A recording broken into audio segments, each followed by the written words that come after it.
Gracias, Padre, por traernos a tu casa esta mañana y tener la oportunidad de cantar estos himnos. Regocijarnos, Señor, con las imágenes del retiro de damas, Señor. Darte gracias por las bendiciones que testifican haber recibido, Señor, cada una de las participantes.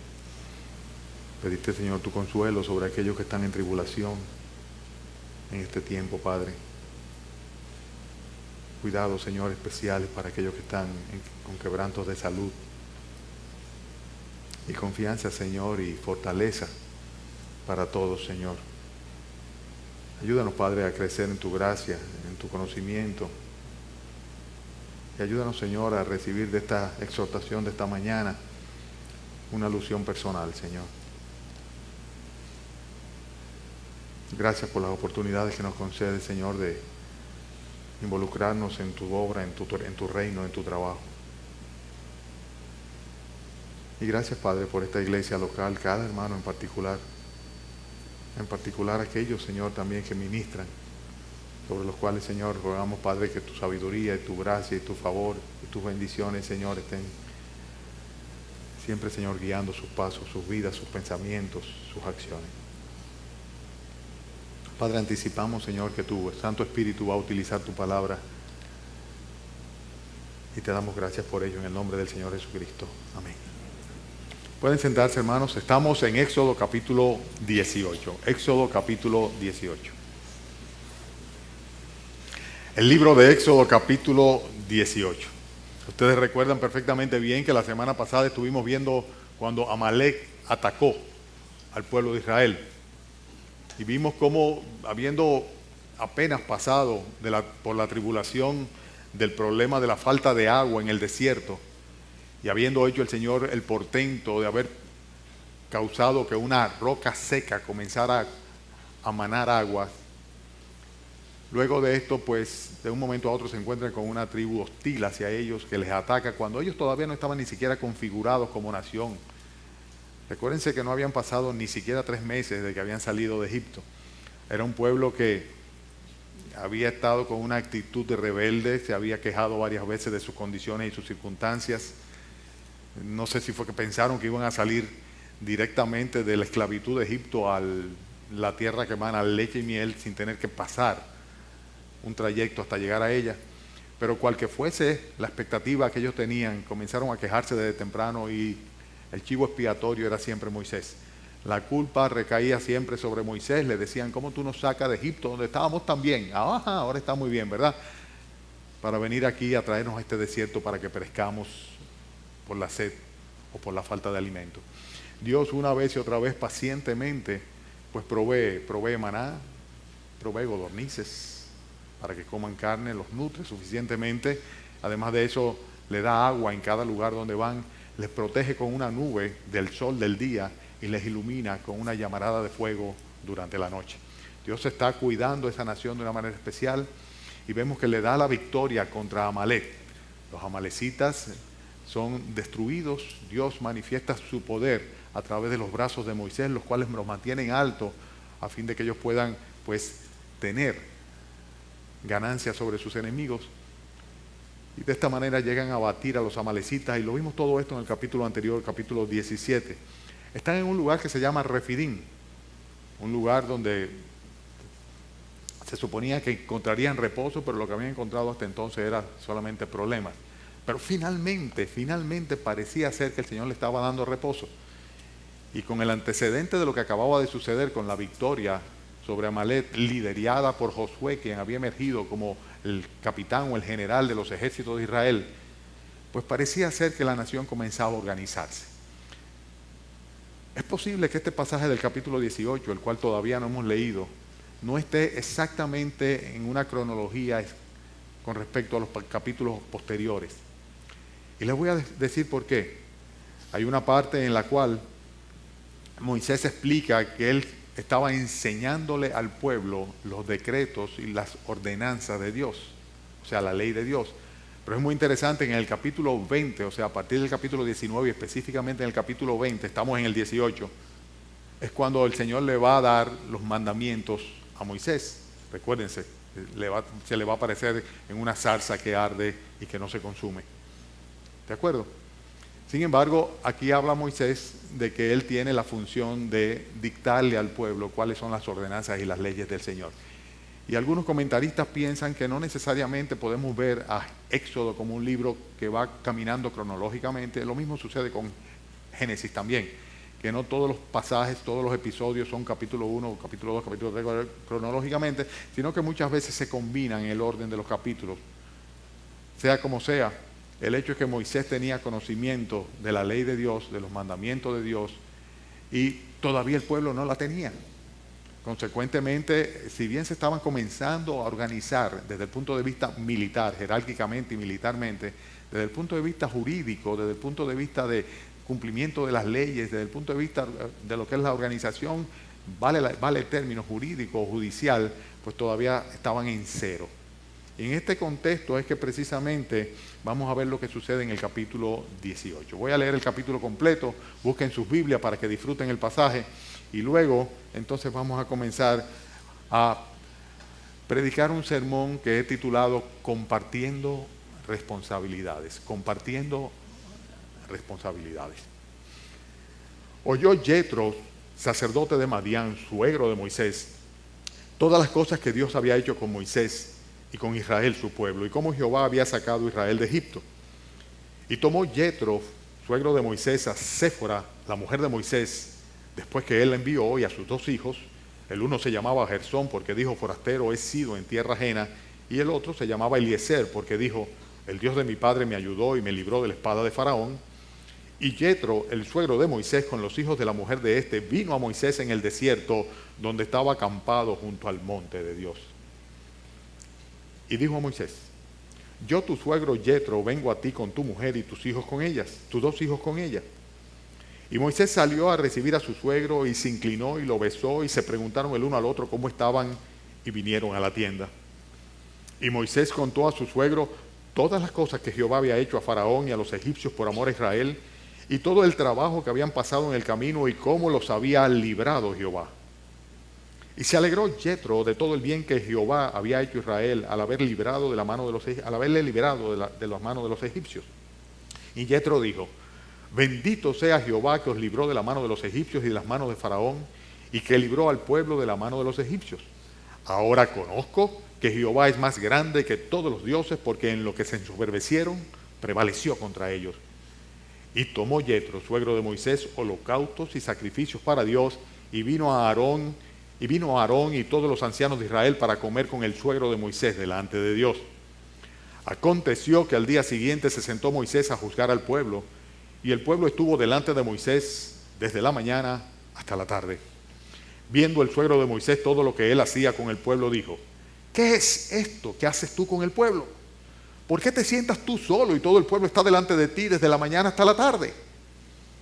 Y Moisés respondió a su suegro, porque el pueblo viene a mí para consultar a Dios. Cuando tienen asuntos vienen a mí, y yo juzgo entre uno y el otro, y declaro las ordenanzas de Dios y sus leyes. Entonces el suegro de Moisés le dijo, no está bien lo que haces.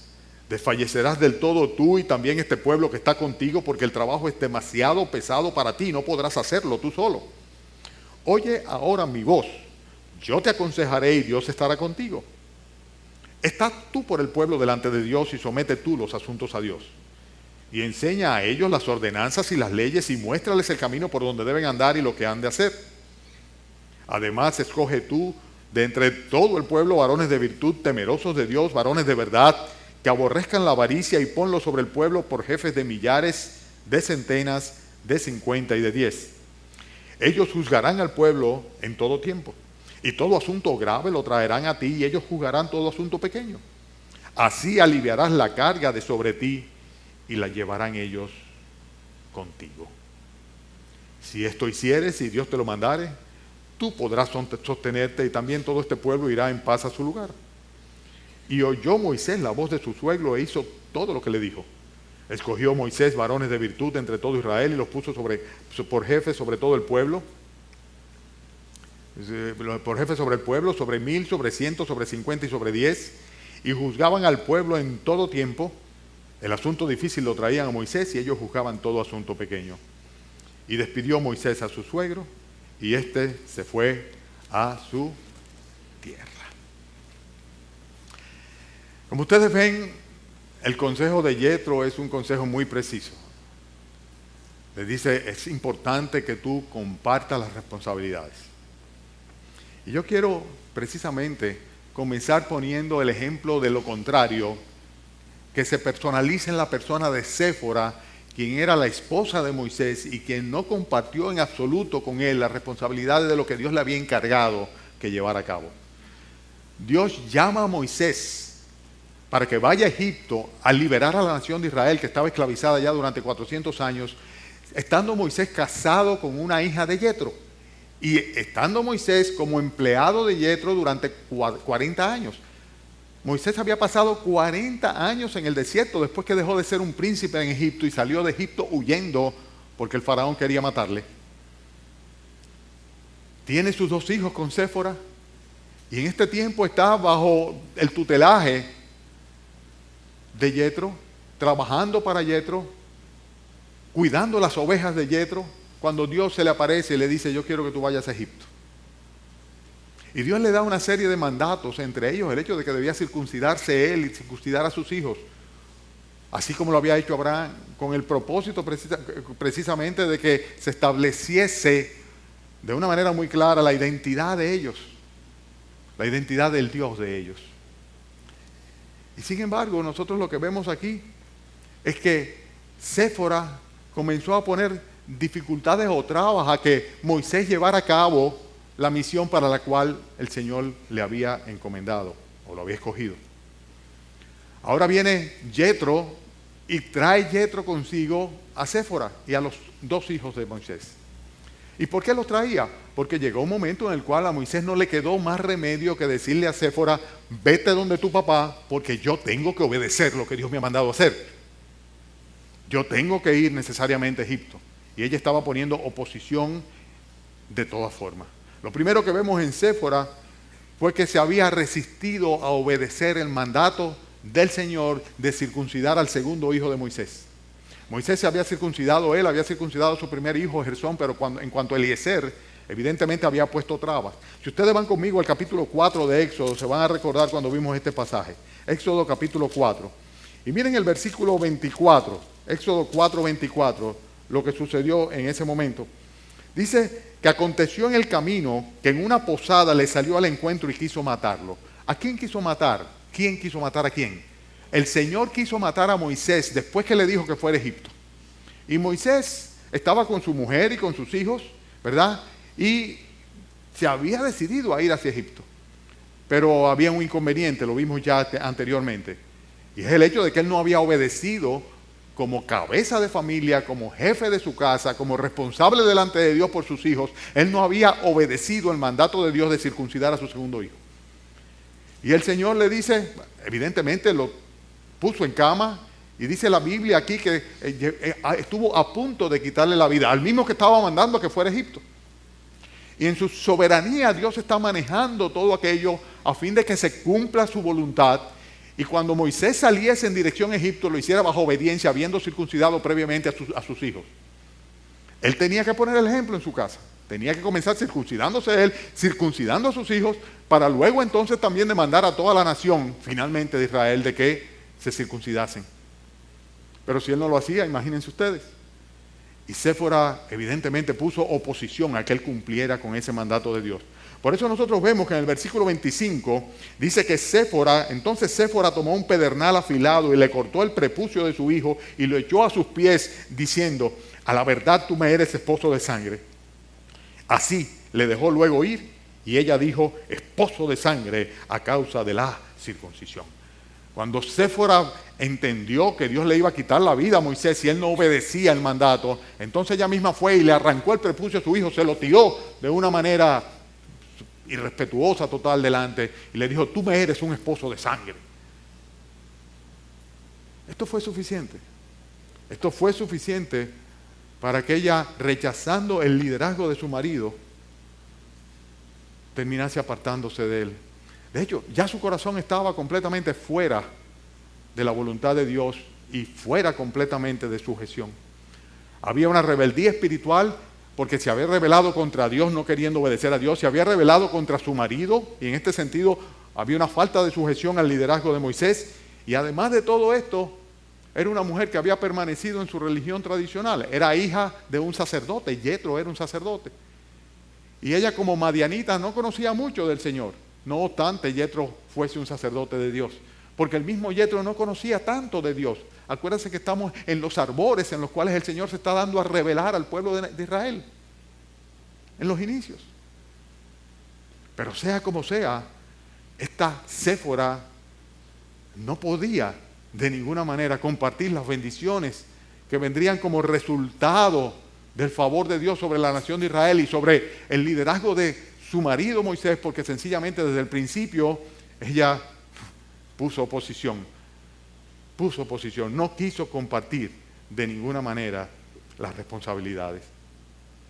Es interesante, hermanos, que en la vida de Moisés se destaca María, su hermana, con sus favores y con sus dudas y sus rebeldías, pero se destaca. En el relato bíblico lo vamos a ver, y Aarón, su hermano. Pero la mujer de Moisés, la que debía estar al lado de él, la que debió haber ido a Egipto con él, aquella que debió haber sido paño de lágrimas para Moisés, aquella que debió haber sido fortaleza de Moisés, apoyo de Moisés, guía espiritual de Moisés, inclusive instrumento de Dios para fortalecer al siervo de Dios. Ella no compartió las responsabilidades y consecuentemente estuvo completamente extraña a las bendiciones de Dios sobre la nación de Israel. ¡Qué pena! Siendo Moisés el gran libertador, el gran siervo de Dios, aquel hombre cuya mano levantada con la vara del Señor era capaz de partir un mar en dos. Aquel hombre que era capaz de ganar el favor de Dios levantando sus manos para que Israel ganara la batalla contra sus enemigos. Aquel hombre que Dios utilizaba para tocar un pedernal y que de ahí manare agua para una nación de casi 2 millones de personas. Aquel hombre no tuvo al lado a su esposa y ella no pudo participar de esas bendiciones. Si nosotros queremos compartir las bendiciones, tenemos también que compartir las pruebas. Tenemos que compartir también las responsabilidades. Y cuando hablamos de compartir bendiciones, el primer ejemplo que nosotros vemos aquí es el ejemplo de lo que no es compartir bendiciones, no, compartir responsabilidades. De lo que no es compartir responsabilidades. Y que como consecuencia tampoco hace a uno copartícipe de las bendiciones.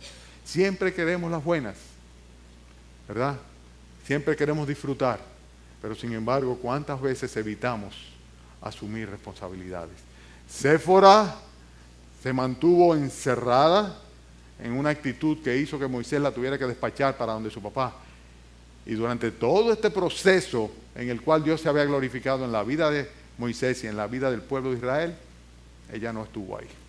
No tuvo parte. Ahora venía, y si ustedes se ponen a releer luego el pasaje, se van a dar cuenta que vino Yetro, vino con su mujer y con sus hijos, y sin embargo la atención de Moisés está completamente sobre Yetro. La atención del Espíritu Santo está completamente sobre Yetro, y no sobre Séfora ni sobre sus hijos. Ni siquiera se sabe si se quedó con Moisés, o si regresó con Yetro, de nuevo a la tierra de Madián. La Biblia no vuelve a mencionarla más a Séfora, habiendo sido la mujer de Moisés, porque no se puso al lado de su marido para que él llevara a cabo la misión para la cual el Señor lo había escogido. Estamos hablando de compartir responsabilidades. El segundo punto que yo tengo en mi bosquejo es que nosotros, cuando somos copartícipes a través de la oración y de las acciones de gracia de las bendiciones de Dios sobre los demás, nosotros en ese momento estamos también asumiendo una responsabilidad bíblica, manifestando empatía o identificándonos con las demás personas. Es muy interesante que Yetro llegue, dice el versículo 11, que inclusive Yetro llegó a decir: ahora conozco que Jehová es más grande que todos los dioses, porque en lo que se soberbecieron prevaleció contra ellos. Dice el versículo 12, ¿están con sus Biblias? Dice: y tomó Yetro, suegro de Moisés, holocaustos y sacrificios para Dios, y vino a Aarón y todos los ancianos de Israel para comer con el suegro de Moisés delante de Dios. Fíjense qué interesante la relación entre el suegro y Moisés. Habiendo sido empleado de él durante 40 años, había crecido una amistad, un amor entre ellos, que Moisés, siendo el líder que ya era, el líder de una nación de más de 2 millones de habitantes, cuando ve que Yetro viene, va al encuentro de Yetro. Y va delante de Yetro y se hace genuflexión delante de Yetro y lo atrae a Yetro y lo trae a su tienda y comienza a entablar una comunicación y una confraternidad con Yetro. Es interesante porque Yetro representaba para Moisés una autoridad mayor que la que él se creía tener por la posición en la cual el Señor le había colocado. Y esto es precioso. La reverencia y la atención hacia el anciano suegro, sacerdote de Dios, el cual le había dado trabajo, el cual le había dado esposa, el cual había cuidado de sus hijos, y hacia el cual Moisés tenía una reverencia y un agradecimiento profundo. Pero a mí me llama sobre todo la atención de la actitud de Yetro. Cuando Yetro viene y se entera de cómo Dios se ha glorificado en medio del pueblo y a través de Moisés, ¿qué es lo que hace? Dice aquí que él inmediatamente, él ofrece sacrificios a Dios de acción de gracia. Él hace una cena, Yetro hace una cena, invita a Aarón, invita a todos los ancianos de la iglesia. Parece muy obvio que Moisés debió haber estado ahí también. Y sencillamente celebra las bendiciones de la cual él se hace copartícipe. ¿Por qué? Por identificarse con Moisés y con el pueblo de Israel.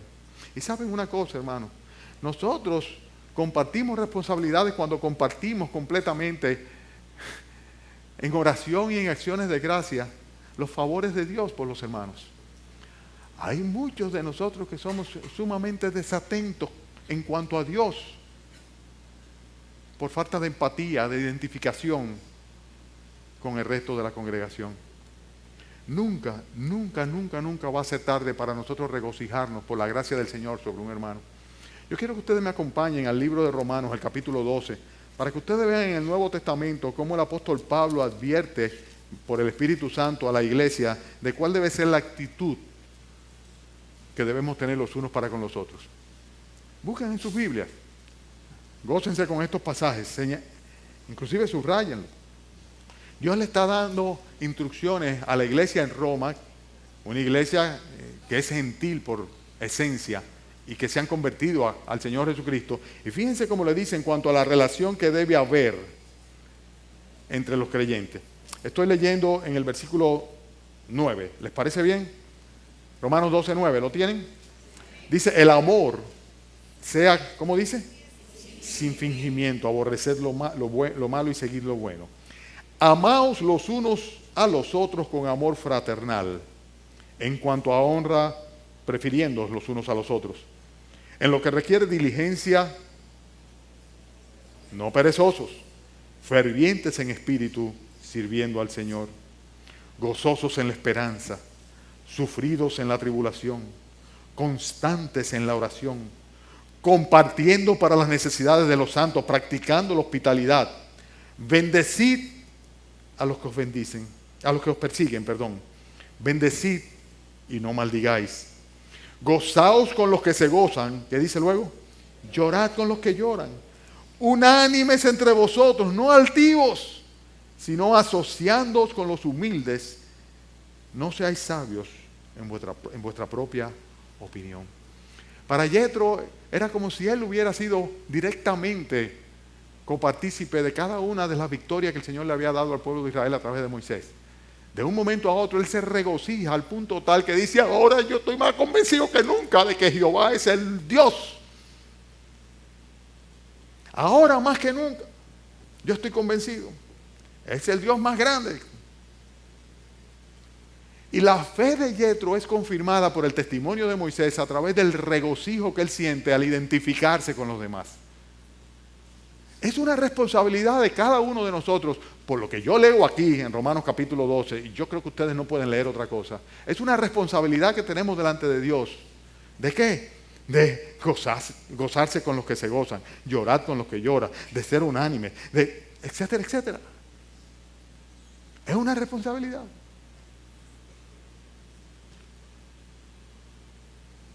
Hubo una hermana que me testificaba ayer de que una bendición para ella de retiro de damas fue que llegaron a conocerse algunas de ustedes, hermanas. Y qué bueno, amén. Porque deberían de conocerse. Y más que conocerse, deberían cada una de ustedes estar involucradas en las necesidades de los demás. Cada uno de nosotros. Al punto tal de que podamos gozarnos con los que se gozan y llorar también con los que lloran. Tenemos que compartir esa responsabilidad. El pastor no puede hacerlo solo. No puede. Y si Dios va a bendecir esta congregación y si vamos a ser multiplicados y vamos a tener el privilegio de ocuparnos de cuidar de más almas, tenemos que hacer todo la obra. Tenemos que hacerlo todo. Es un principio que se ve muy claro aquí en todo el texto. Tenemos que hacernos copartícipes en oración y acciones de gracias por los demás. El tercer punto que tengo tiene que ver con que nosotros compartimos las responsabilidades cuando nos involucramos de una manera directa en la problemática del pueblo de Dios. Yetro llegó. Dice en el versículo 13, aconteció que al día siguiente se sentó Moisés a juzgar. El pueblo estuvo delante de Moisés desde la mañana hasta la tarde y viendo Yetro lo que estaba sucediendo ahí, se involucró en el problema. Se involucró en el problema.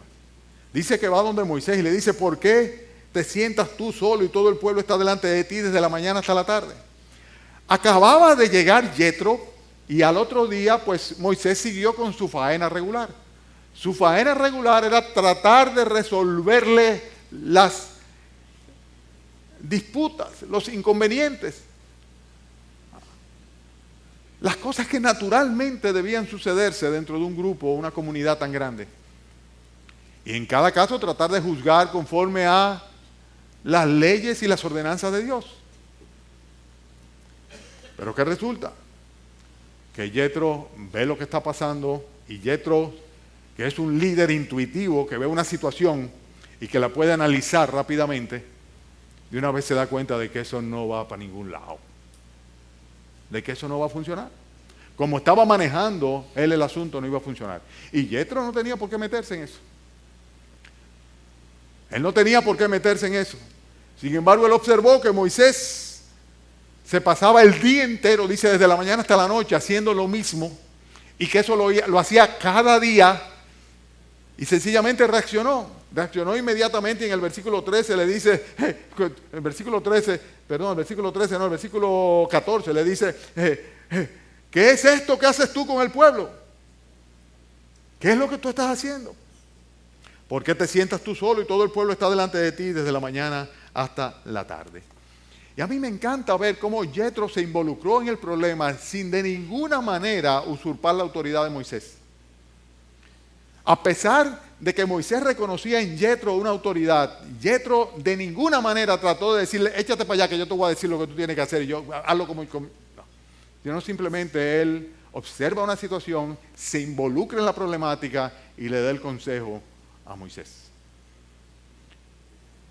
No le hace ninguna exigencia, simplemente le dice, eso no funciona, considera esto que yo te digo, te voy a dar un consejo.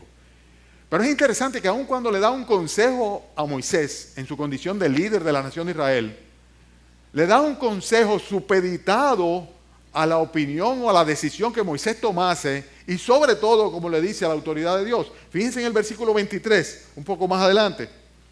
En el versículo 23 de Éxodo 18, dice que él le dice, si esto hicieres, Yetro a Moisés, y Dios, ¿qué dice? Te lo mandare, tú podrás sostenerse y también todo el pueblo irá en paz a su lugar. Si tú te llevas de este consejo y le das su consejo, dice, y si Dios te lo mandare. O sea, que no es que haz lo que yo te lo estoy diciendo, y si no lo haces me voy a molestar o me voy a poner bravo. No, todo lo contrario, sin ningún tipo de exigencia. Supedita su consejo a la decisión soberana de Moisés y sobre todo a la autoridad divina, que Dios sea quien lo mandare. En otras palabras, Yetro se involucra frente a una necesidad. Él es capaz de asumir la responsabilidad de dar un consejo a Moisés, pero lo hace, hermanos, sin ningún interés personal, completamente de buena fe. Simplemente asume una problemática que observa y que ve una necesidad sentida como suya. Y cuando eso yo lo veo aquí en la congregación, que veo hermanos y hermanas que sencillamente cuando yo vengo a ver están haciendo algo porque hubo una necesidad sentida, la cual identificaron, y vienen y la traen a mi consulta, y yo solamente doy gracias al Señor por ello. Y todavía me regocijo muchísimo más cuando frente a una advertencia, a un paro o una pausa que yo les marque, ellos con gozo acatan el consejo pastoral. Hay quienes no son así. Hay quienes son como chivos sin ley, que o no hacen nada, o solamente andan dando sus propios brincos, o cuando finalmente parecen ascender, no hay ninguna persona que sea capaz de hacerle ver o advertirles sobre el error de su camino. Compartimos las responsabilidades cuando nos involucramos en los problemas del pueblo de Dios. Hermanos, hay que involucrarse. No se trata de venir un domingo en la mañana a oír una exhortación o a aprender un poquito más o alimentar la mente. No es para animarnos pura y simplemente. Todo esto es importante, no que no. Pero sin embargo, la iglesia es un cuerpo. Cada uno de nosotros tiene una función importante y cada uno o lleva a cabo su función o eso no se está haciendo en la iglesia.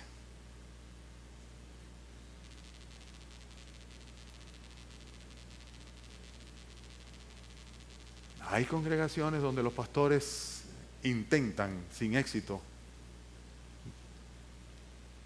hacerlo todo, como Moisés, desde la mañana hasta la noche. Pero eso no funciona. Y no es el diseño de Dios. El diseño de Dios es que cada uno de nosotros no esté velando por lo suyo propio, sino también por lo de los demás, como dice la Escritura. Y que cada uno de nosotros asuma responsabilidad sobre aquellas cosas que entiende, que ve y que percibe, que son la voluntad de Dios y las necesidades del pueblo de Dios, de la iglesia local. Solamente se multiplicará el fruto de los ministerios de la iglesia local en la medida de que hermanos y hermanas se involucren en ellos. En sujeción, no de una manera autónoma o independiente, porque somos un cuerpo. Y la iglesia es un cuerpo vivo y organizado por el Señor. Pero es fundamental hacer lo que hizo Yetro, que se involucró frente a una necesidad que percibe y lo hace sin interés, de buena fe, bajo la supeditación de la autoridad de Moisés y sobre todo de la de Dios. Estamos en el cuarto punto ahora y solamente son 5, así que estoy casi terminando. Compartimos también, hermanos, las responsabilidades.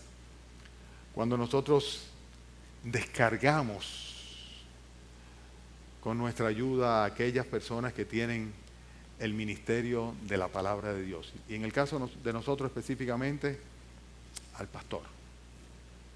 Al pastor. Versículo 18. Desfallecerá del todo tú y también este pueblo que está contigo, porque el trabajo es demasiado pesado para ti. No podrás hacerlo tú solo. Oye ahora mi voz, yo te aconsejaré y Dios estará contigo. Está tú por el pueblo delante de Dios y somete tú los asuntos a Dios. Yetro le dice a Moisés, Moisés, tú debes ser sin lugar a duda el interlocutor de Dios para con el pueblo. O sea, está bien, tú eres la persona a la cual el Señor le ha dado el conocimiento de su palabra, la revelación de la ley y los mandamientos, y está bien que ellos vengan donde ti, ¿verdad?, para saber la voluntad de Dios. Perfecto, pero el único asunto es que en la manera que tú estás actuando, que tú tomas la decisión considerando tú la voluntad de Dios y en base a lo que tú sabes que Dios te ha revelado, ellos no son capaces de tomar sus propias decisiones jamás. Y además de todo esto, tú estás cargándote en una manera tal en la cual te vas a ir de boca pronto. No vas a poder permanecer. Por eso le recomiendo de una manera muy clara. Dice, yo te voy a aconsejar. Dice, haz tú perfectamente bien la función de intercesor delante del Señor. Moisés debía ser el interlocutor de Dios para con el pueblo. Y así mismo, hermano, la prioridad del ministerio pastoral se basa en dos cosas: en escuchar a Dios y en hablar con Dios. Vayan conmigo a Hechos, el capítulo 6. Hechos capítulo 6. Es un pasaje que ustedes conocen, pero que bien vale la pena recordarlo en este momento. En Hechos capítulo 6 nosotros vemos que la iglesia en Jerusalén, la primera iglesia en Jerusalén, ¿verdad?, había crecido ya suficiente. Recuérdense que Pedro se puso a predicar y primero se convirtieron 3,000, después 5,000 personas. Una iglesia que tenía un crecimiento enorme. El Espíritu Santo estaba obrando de una manera maravillosa. El hecho es que llega un momento en el cual están viviendo en una gran comunidad. Y donde vimos nosotros el patrón que estaban utilizando de que todo el mundo traía lo que tenía y lo ponía al servicio de los apóstoles para que ellos repartieran a la multitud. Era una especie de gran comunidad. Dice que nadie llamaba suyo propio lo que tenía, sino que lo compartía con todo el mundo. Pero en esa situación comenzaron a haber quejas y murmuraciones, cosas que siempre vienen del diablo. El diablo busca la división mediante la murmuración siempre. Y los apóstoles tienen que afrontar esa realidad. Y cuando afrontan esa realidad, pues, ¿qué es lo que hacen? Dicen, bueno, vamos a poner las cosas en orden. Vamos a poner las cosas en orden. Vamos a establecer un determinado orden. Y fíjense en Hechos, capítulo 6, hermano, donde dice que en aquellos días, como creciera el número de los discípulos, hubo murmuración de los griegos contra los hebreos, de que las viudas de aquello eran desatendidas en la distribución diaria. Entonces los 12 convocaron a la multitud de los discípulos y dijeron, no es justo que nosotros dejemos la palabra de Dios para servir a las mesas. Buscad pues, hermano, entre vosotros 7 varones de buen testimonio, llenos del Espíritu Santo y de sabiduría, a quienes encarguemos este trabajo. Y nosotros persistiremos en la oración y en el ministerio de la palabra de Dios. Ahí es cuando se eligen los primeros diáconos, los primeros servidores. Los demás versículos hablan sobre esto. Y el fruto de haber organizado la iglesia, dice, voy a seguir leyendo, y se agradó la propuesta a toda la multitud. Versículo 5, eligieron a Esteban, varón lleno de fe y del Espíritu Santo, a Felipe, a Prócoro, a Nicanor, a Timón, a Parmenas, a Nicolás, prosélito de Antioquía. Dice, a los cuales presentaron ante los apóstoles, quienes orando les impusieron las manos. Y el fruto o la consecuencia de esto fue que en vez de haber una división en la iglesia, dice, y crecía la palabra del Señor y el número de los discípulos, ¿qué dice? Se multiplicaba grandemente en Jerusalén. También muchos sacerdotes obedecían a la fe, sacerdotes levitas, judíos, ¿verdad? Se convirtieron también. O sea que nosotros estamos viendo acá un crecimiento como consecuencia del hecho de que los apóstoles dijeron, vamos a poner las cosas en orden. No podemos seguir nosotros dirimiendo discusiones de si se está manejando o no un asunto de distribución. Vamos a buscar personas que hagan este labor. Y comienza a repartirse, aparece el ministerio de los diáconos aquí, en la iglesia. Y ¿saben una cosa? La prioridad del ministerio pastoral debe ser el enseñar la palabra de Dios y el presentar sus oraciones, las oraciones de la iglesia delante del Señor. Y ¿saben una cosa, hermano? Nos involucramos y compartimos responsabilidades inmediatamente. Cuando lo hacemos, inmediatamente estamos descargando al pastor a fin de que pueda ocuparse de lo que realmente debe ocuparse. O de lo que es prioritario que se ocupe. Hay algunos de ustedes que dicen, pastor, ¿por qué usted no dirige los cantos de vez en cuando? Usted lo hace bien. ¿Saben una cosa? Había una época en la cual no había quien tocar el piano en la iglesia. El hermano Temi no estaba en esta iglesia, estaba en otra congregación. Y yo le pedí que me enseñara a tocar el piano para que hubiera alguien que tocara el piano. Y yo tocaba el piano. Y cuando yo me paraba de ese piano y después de haber tocado las teclas disonantes 20 veces, con los nervios así me paraba a predicar. Era un desastre. Porque estaba ocupando mi atención y tensionándome con cosas que realmente no debían estar en el centro de mi atención cuando iba a traer la palabra de Dios a la congregación. Pero qué bueno que la hermana Oli y que el hermano Temi tocan el piano. Qué bueno, qué bendición. Pero así hay tantas cosas, hermanos. Hay tantas cosas que hay que hacer. Tantas que no se están haciendo. Tantas. Acabamos de tener una serie de reuniones. Una inicial allá mismo en Score, de un día. Y luego un par de reuniones más aquí en la iglesia, donde tratamos de estructurar las encomiendas o los propósitos de cada ministerio para el año próximo, el 2013. Y hay tantas cosas que no se están haciendo. ¿Y saben por qué? Porque no aparecen las personas que quieran compartir esas responsabilidades. Y tengo la plena convicción de que cuando Dios quiera que esta iglesia lleve a cabo una misión, Él va a levantar la gente que van a pedir que por favor le den la oportunidad de hacerlo. Y lo van a hacer con gozo, y lo van a hacer desinteresadamente, y lo van a hacer asumiendo la problemática que sea como propia. Aquí no hay un ministerio de visitación organizado. ¿Y cuántas personas con quebranto de salud pasan soledad? Estoy hablando dentro de la congregación. Bueno, no voy a entrar en detalles. Doy gracias al Señor por este fin de semana que pasaron las damas, en que yo entiendo que fueron muy motivadas en cuanto al ministerio de misericordia. Vamos a seguir adelante. Fíjense que entonces, cuando nosotros descargamos con nuestra ayuda a aquellas personas que tienen otras responsabilidades, como el caso del pastor de estudiar, predicar, enseñar, orar, ¿verdad? Entonces, aconsejar, la consejería bíblica, lo que estaba haciendo Moisés, la consejería bíblica, ayudar a las personas los hermanos que tienen problemas y que quieren saber cuál es la voluntad de Dios, a ir a las Escrituras y decirle, mira, la Biblia dice esto y esto y esto. Tú tomas tus decisiones, pero este es el consejo de Dios. Cuando lo hacemos, entonces se está aplicando el principio de la responsabilidad compartida. Y fíjense qué interesante cómo Yetro le enseña a Moisés lo que es el liderazgo real. En el versículo 20, a mí me encanta este pasaje, me encanta. En el versículo 20 le dice, enseña a ellos las ordenanzas y las leyes y muéstrale el camino por donde deben andar y lo que han de hacer. Moisés, en vez de estar tú diciéndole qué es lo que está bien y qué es lo que está mal, enséñale lo que la Biblia dice, para que ellos sepan qué es lo que está bien y qué es lo que está mal. Ese es el ministerio. Esa es la responsabilidad.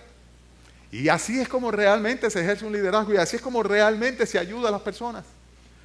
Para que dejen de ser niños en Cristo, bebés en Cristo y para que puedan tomar sus propias decisiones. Pero sus propias decisiones fundamentadas en lo que dice aquí, versículo 20, en las leyes, las ordenanzas y en el camino de Dios, en el camino del Señor. Para que obren con sabiduría de lo alto. El principio que está estableciéndose aquí es un principio fundamental. Es necesario delegar responsabilidades. Así ellos juzgarán al pueblo en todo tiempo, versículo 22. Todo asunto grave lo traerán a ti y ellos juzgarán todo asunto pequeño. Así aliviarás, versículo 23, así aliviarás la carga sobre ti, la llevarán ellos contigo. Si esto hicieres, si Dios te lo demandare, tú podrás sostenerte y también todo este pueblo irá en paz a su lugar. Oía un predicador que decía que el verdadero liderazgo no consiste en conseguir 10 personas que le sigan a uno, sino en conseguir a 10 personas que hagan cada uno de ellos su propio trabajo. Que no vale la pena tener a una persona que haga el trabajo de 10, sino a 10 personas que hagan el trabajo de uno. Y de esta manera, entonces, hay una delegación de responsabilidades y hay una responsabilidad compartida. Responsabilidad compartida.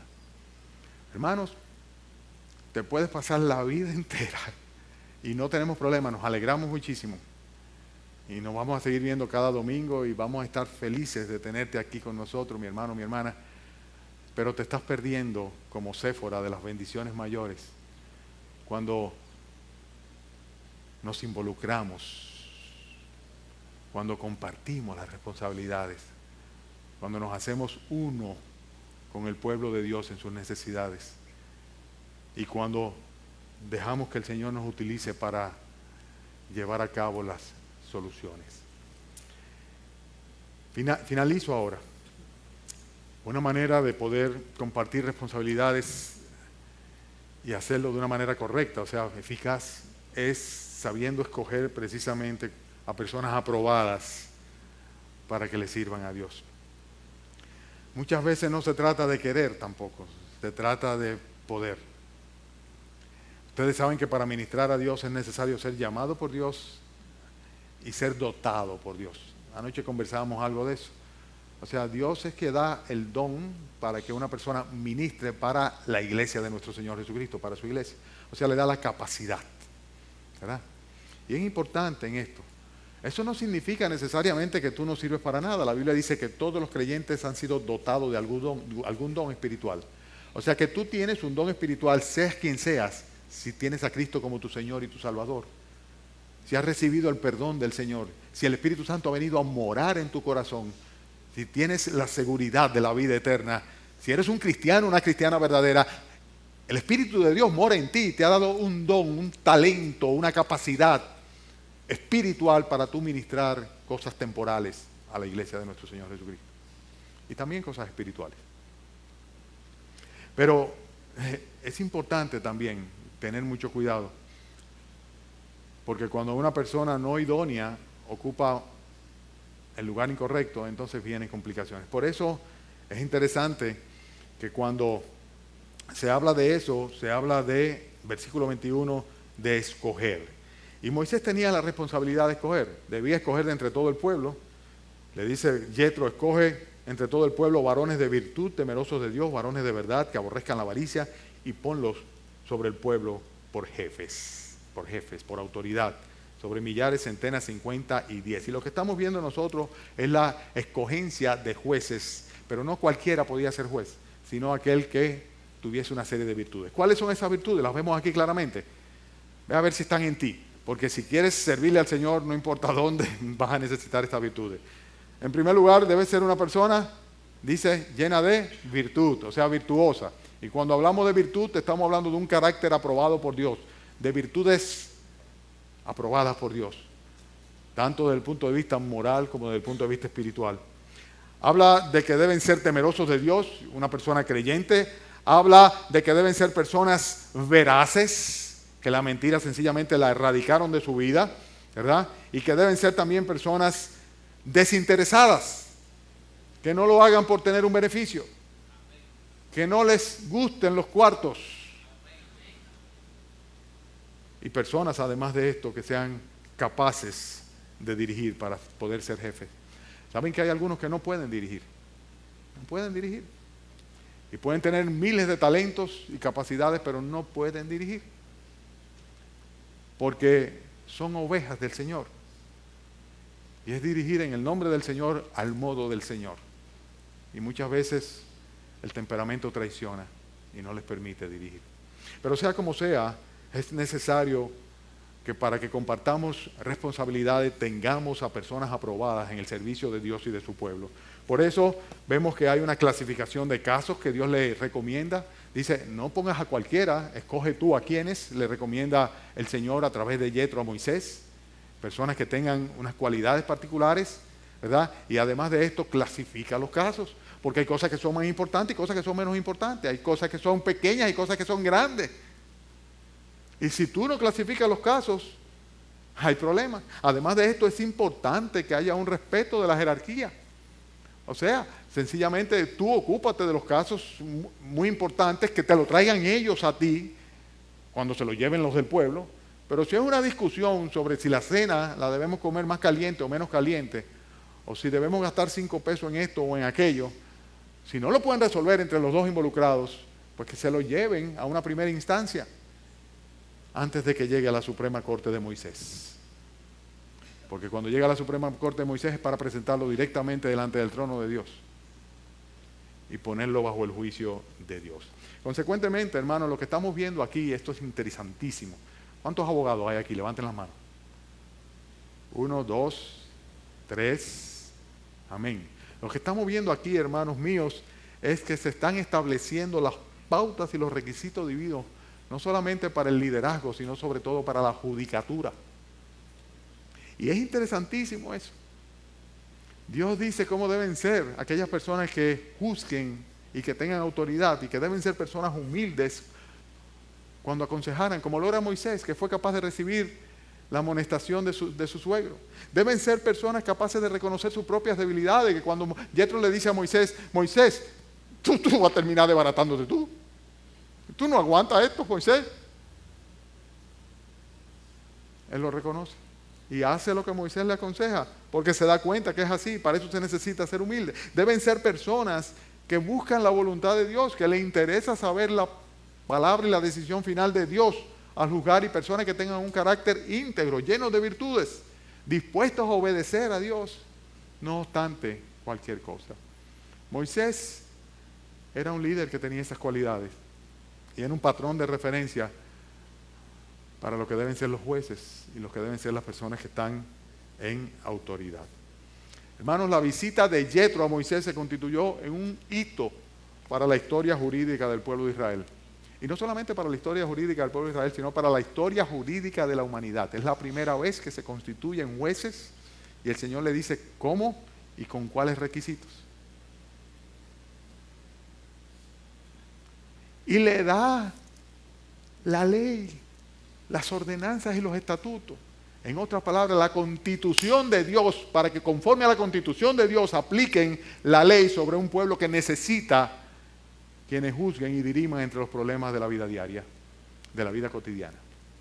Y qué bueno que Yetro se involucró en el problema. Porque si Yetro hubiera ido allá, y que aquí te traje tu mujer y tus hijos, mi querido yerno, y un abrazo y un beso, y vamos a una fiesta y vamos a comer, y qué bueno, y el Señor que llevando. Pues sencillamente es muy bien, la visita es muy buena, pero no productiva. Pero fue productiva ¿por qué? Porque compartió la responsabilidad, viendo lo que sucedía a la nación de Israel, y sencillamente dijo, yo tengo necesariamente que hablar con Moisés.